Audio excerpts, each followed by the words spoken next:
Okay. I think we are live. Andy, thanks again for joining us, man. We really Oh, appreciate it. It's good to see you man, again. it's my pleasure. Happy to be here. I wish I was there actually in person, but I was gluing parts together today. So Understood, man. I get it. I would imagine you're a busy man. So yeah, we'll have to have you out the next time we do something like this. it'd be so fun. Yeah, so we're doing our first ever electric guitarist meetup here at the shop. We thought it'd be a fun way to kind of bring people in, kind of celebrate your work, honestly, and have, different groups of folks set up playing your guitars, checking them out for the first time. And before we get started, before I forget, I want to just congratulate you on Andy Summers buying one of your guitars. I'm very curious to know what that feels like for you when you got that news. What did you think? I really like his playing. Man, I mean, what an influential player. He's got such great sounds, really like a very singularly identifiable style. Yeah. And so, yeah, it's a thrill. But honestly, it's a thrill when any musician picks up an instrument, goes, man, I love this. I can express myself with this. This is so cool. Absolutely. I love that. That's kind of the whole gig, right? It's just trying to keep people inspired, keep people writing, playing music, performing, that whole thing.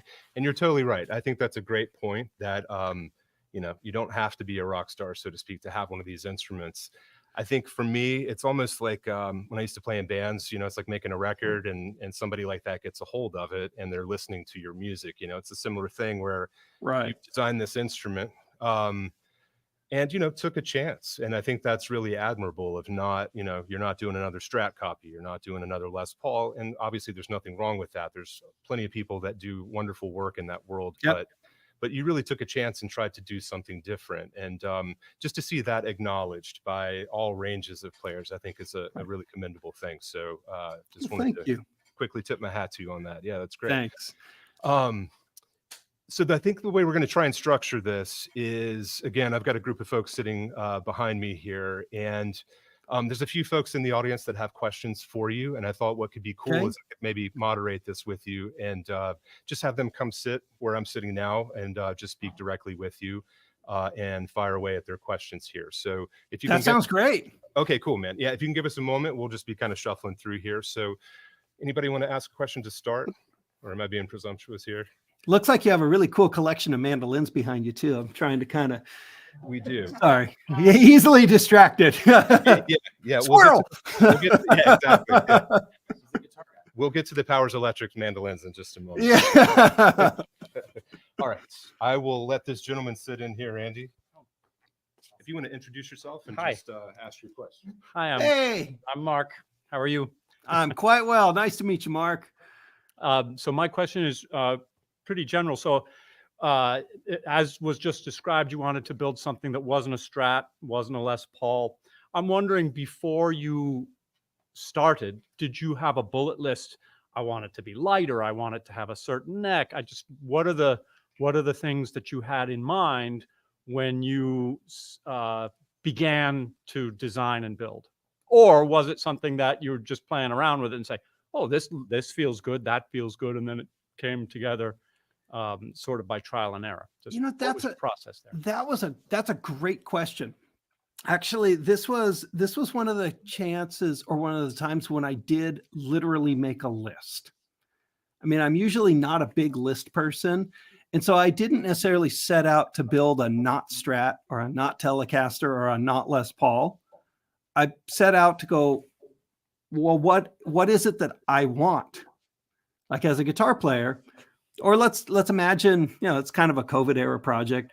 As the 13-year-old guitar player that I used to be, what was it that I wanted then that I never had that I still want?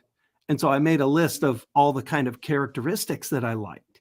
So it was, yes, I want it to be lightweight. I want it to be dynamic. I want resonance. I want, it's this list of criteria.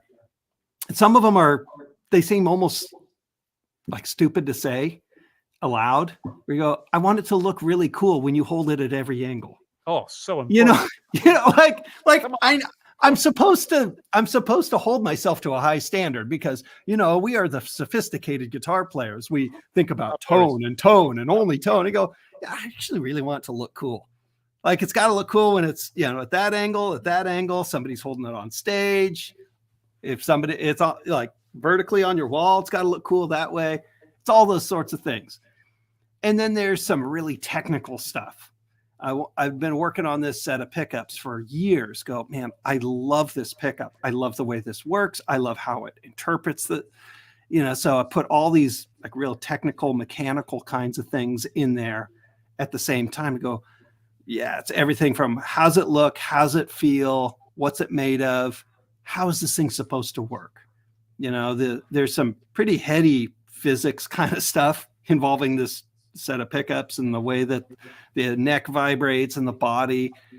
And then at the same time, I want the simplest control layout I could possibly wire. I don't want a printed circuit board. I want it to be easily repairable. Kind of even want it to be changeable, hot roddable. If somebody wants to do other stuff in the future, if we want to do other stuff in the future, like all kinds of different things. So yeah, it started as a list, and then I put the whole thing together to go, yep, this is the guitar I want. This is what I wanted. Awesome. I'm done, although I'm going to say I played it. I thought it felt great. It was one of the lightest guitars I've ever played. I thought it sounded great, both pickups.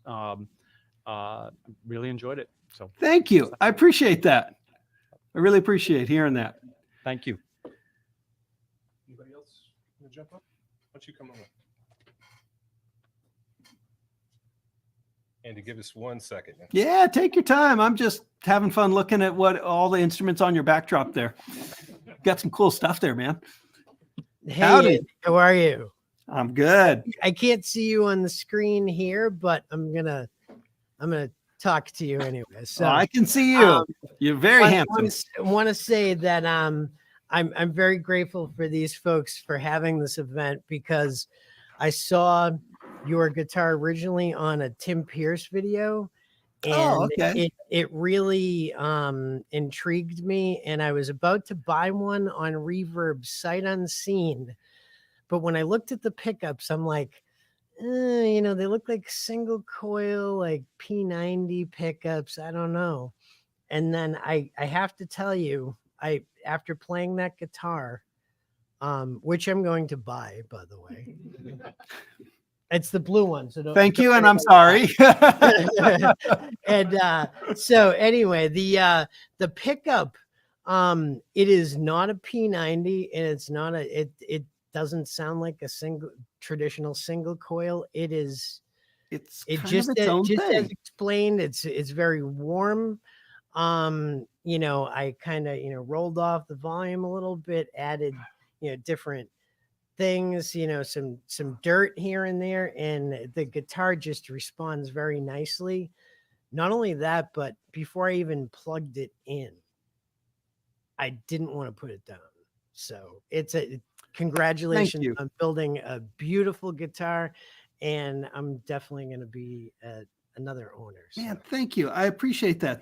It's really fascinating for me to hear players pick up on the kinds of things that I was wanting to build into it intentionally, because sometimes, you could explain it. You could explain what it's doing, but really I want somebody to just pick the guitar up and have fun playing it.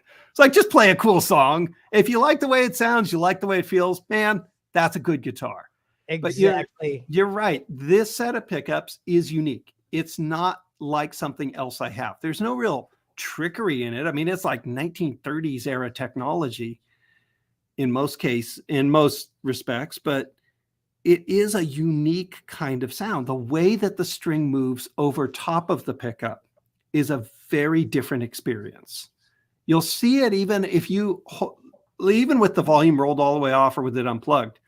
You notice that when you strike the string, it moves. It has like that fuzzy look, but it'll move from nut to saddle.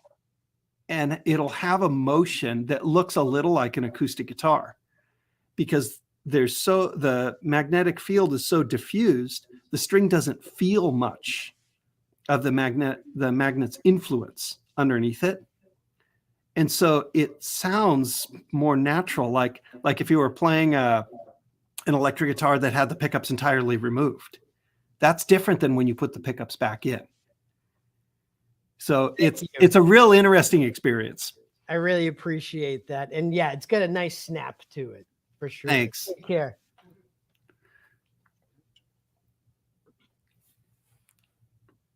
All right. Hello, my name's Charlie. Hey, Charlie, I'm Andy. Nice to meet you. Very nice to meet you too. I have been learning about the split radius fingerboard all day. It's a concept I did not know about until today. And I wanted to ask how you came to implementing that in your design when you realized it was the solution to whatever problem you were facing, and how you arrived at the specific combination of radii. Radii. Yeah, it's one of those rare words when you get two I's at the end. That was actually something I backed my way into a long time ago. I've been in one way or another using that idea for probably the last 25 years. Because I don't know that many players realize it, but I have a long history of working on and building electric guitars in my pre-Taylor life. And a lot of that work would be done on an existing instrument with a specific player in mind. And I'd work with them to go, okay, you've got a Strat. Okay, what do you want this Strat to do? How do you want to use it? How do you want to set it up? You go to refret that guitar and go, okay, this neck wants to move this way. We want how much tension on this truss rod, how much tension here versus how much relief, what size fret, all that kind of thing. And so what I'd come to is you have there's a lot of nuance when you're going to set a guitar up in the way that you can make it feel. And electric guitars are very particular, and they're in the way that they will draw certain phrasing or certain touch out of the player. And so I started to pay close attention to how does somebody play on a Les Paul versus a Strat or a Tele? How does somebody play like an American Standard, a modern Strat radius versus an old one?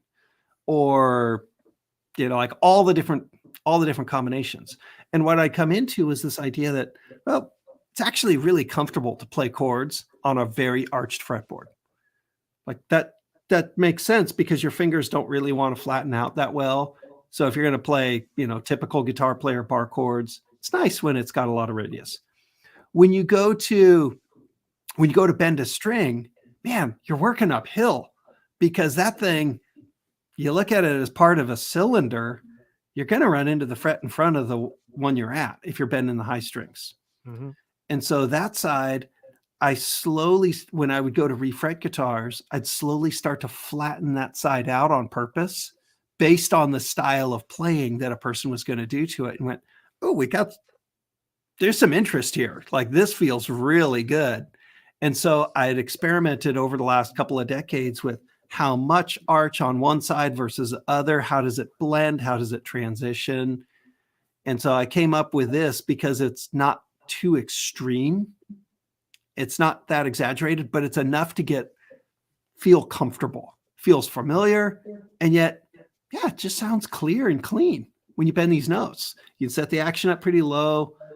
I tend to like them a little higher than some players, but mostly I've been setting these up pretty low with a nice typical set of strings. You go, yeah, I can bend the string pretty far. It sounds really clear and clean and feels good. I'm happy with that. Yeah. Thank you. Yeah, I will admit I've been playing them upside down. I'm a lefty player, but it still feels comfortable. Ah, man. I'm so sorry to do that to you. That's okay. I'm used to it. I laugh about it because of the 5 people in my household, 3 out of 5 are lefties. My wife is a lefty. Both our sons are lefties and like strongly left-handed. And I make fun of them all the time. So show me a left-handed piano. Really? Show me a left-handed piano. How about a left-handed violin? You get one left-handed fiddle player in an orchestra and somebody's going to lose an eye. Yep. But man, I'm glad you're having fun with it. Yeah. Thank you very much.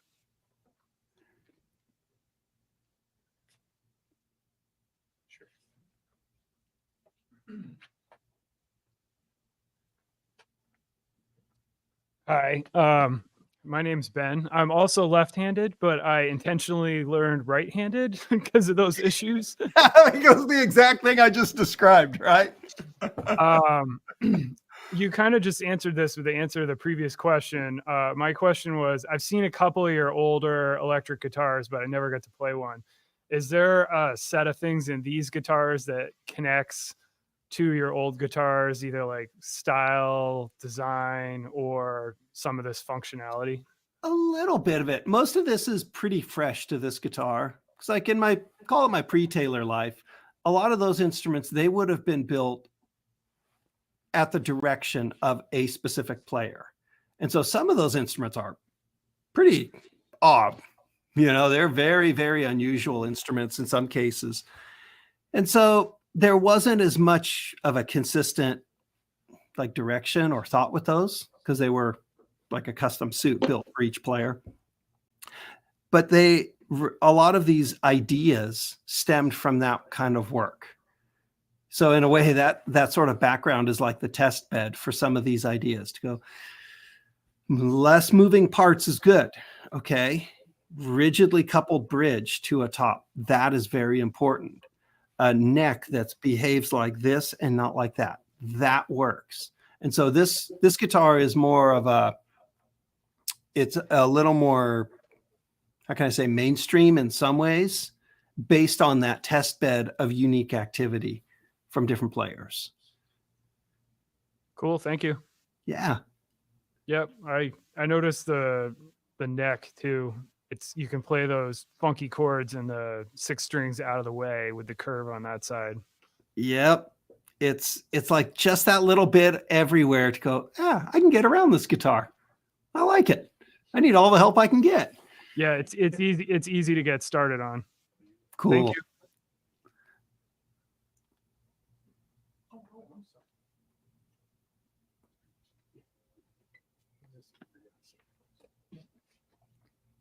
Hi, I'm Marlo. I work at the sales floor up here at the Music Emporium. Hey, nice to meet you, Marlo. Nice to meet you too. I just wanted to ask, we talked a little bit earlier today about how the different bridge pieces that you build the guitars with can affect the tone, but could you maybe explain a bit more how the different materials of the bridge piece maybe change the tone of the guitar, especially if maybe in terms of an electric, how that might affect it? Right. So the saddle piece on these, the saddle is the interchangeable part. And that is quite important for the way that the string responds. Okay. Every note you play will be affected by the saddle. You know, a lot of times guitar players and makers pay heavy attention to the material the nut is made out of. And you don't hear that effect quite so much because it largely affects the open strings. Saddle is different because that's going to color the response on everything. I personally like wood.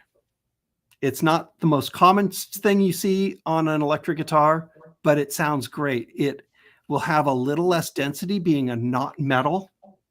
Like that's the big thing. It's not metal. So when you do that, you've put it into a radically different, technical words coming, sorry. It's a radically different mechanical impedance. Okay, so mechanical impedance, you're familiar with like impedance going from a chassis of an amp to a speaker or something. You have to match those impedance.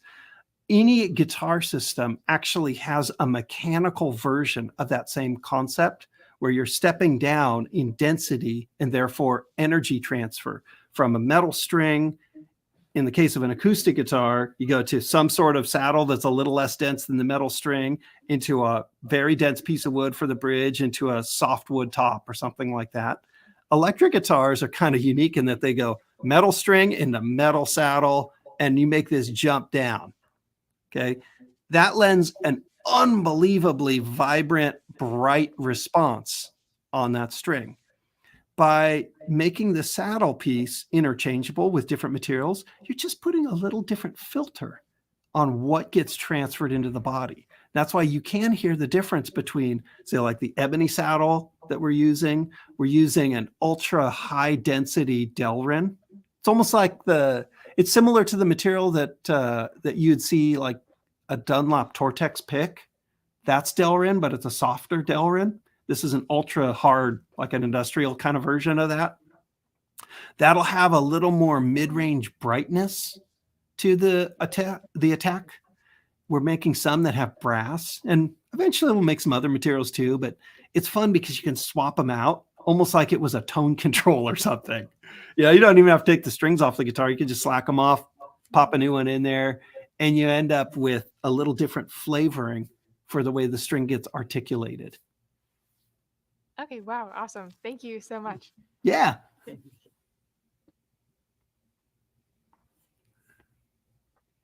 Hi there. My name is Mal, and I've got just sort of a general curiosity question. When you develop a guitar, like, what does a scrap heap look like? I mean, because you just imagine, the painter is painting a painting. Well, he does this and that, but it's the same canvas, and when he's finished, he's finished. But what goes into development of this, and what do you do with the ones that are almost there? And they're probably great guitars, but they're not what you want to sell. What happens? Well, in the way that I approach a lot of designs, whether an acoustic guitar or in this case, is I tend to not make the ones that aren't going to work. And so by that, well, there's a difference between making things up and improvising. Like as a musician, you could certainly, you go through a process as you're learning to play where you pick up a guitar and you just play some stuff, play a bunch of chords all in a row.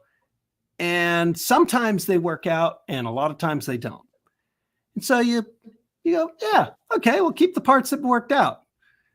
And then once you learn the mechanics of how chords go together, how notes go together to make chords, how chords go together to make a phrase, how phrases go together to make a song, you could freely improvise within that, but you know that it's going to work because you're playing within the mechanics of how the parts interact, right? So let's say you, like a jazz musician, might take an old standard like maybe take Misty or something like that, or Honeysuckle Rose. You take Charlie Parker kind of riffing over that, and you go, wow, this is a really cool form of a song. I could make up other melodies that go over this thing, and it's going to work. And so you end up with a tune like Scrapple from the Apple out of Honeysuckle Rose. Okay, so building a guitar for me is kind of like that, where I might have this list of characteristics that I want to start with, and I'm going to make that on purpose. And so the very first body shape is a literal tracing of the drawing that I made of what I wanted that body shape. That's the guitar that you're holding, like within a very, very, very small tolerance.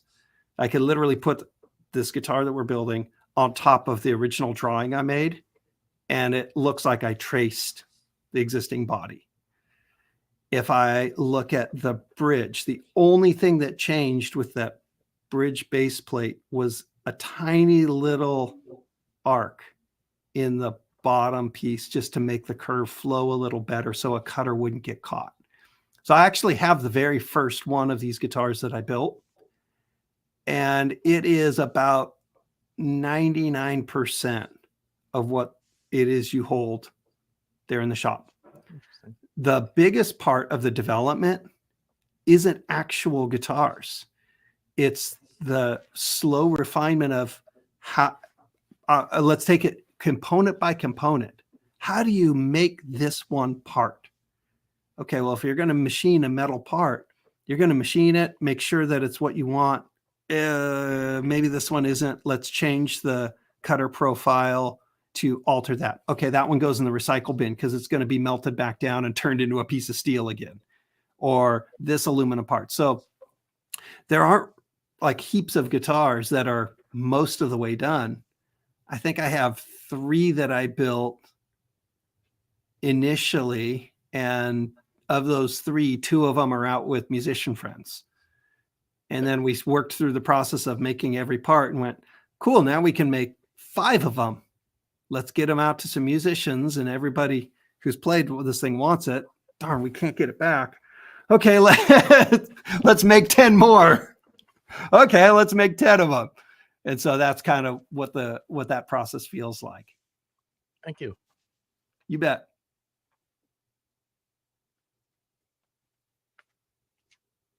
Andy, I'm back.